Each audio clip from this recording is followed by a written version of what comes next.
In today's video, I'm going to teach you how to use Stripe payments. If you're setting up Stripe for the first time, don't worry. The process is very manageable, and once everything is in place, you'll be able to accept payments in a few different ways depending on how you run your business. To get started, log into your Stripe dashboard. This is the main control center where you'll manage payments, products, customers, and payouts.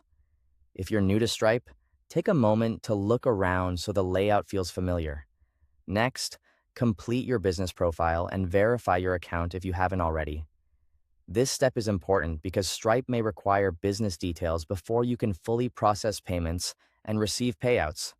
Make sure your information is accurate and up to date, since verification helps keep your account secure and prevents delays later. After that, add a bank account for payouts. You can do this by going to Settings, then Business, and then Bank Accounts and Currencies. This is the account where Stripe will send your earnings. Double-check the banking details before saving them so your payouts go to the right place.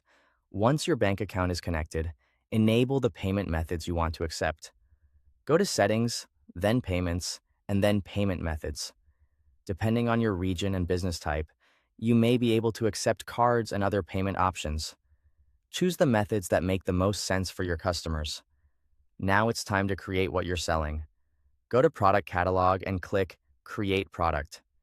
You can set up either a product or a service, and this helps Stripe organize your pricing and payment options. Be clear when naming it so customers know exactly what they're paying for. After that, choose how you want to accept payments. Stripe gives you several options, including a payment link, an invoice, a checkout page, or a website integration. The best choice depends on your workflow. For example, a payment link is great for quick sharing, while a website integration is useful if you want customers to pay directly on your site.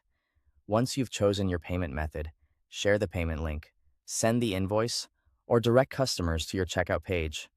This is the step where your customers actually complete their purchase, so make sure the pricing and details are correct before sending anything out. When a customer completes a payment, you can monitor the transaction under Payments in your Stripe dashboard. This lets you confirm whether the payment succeeded and helps you keep track of sales activity. Finally, track your available balance and payouts under Balances, and transfer funds to your linked bank account when they become available. This is where you'll monitor what's pending and what has already been sent out. Thanks for watching.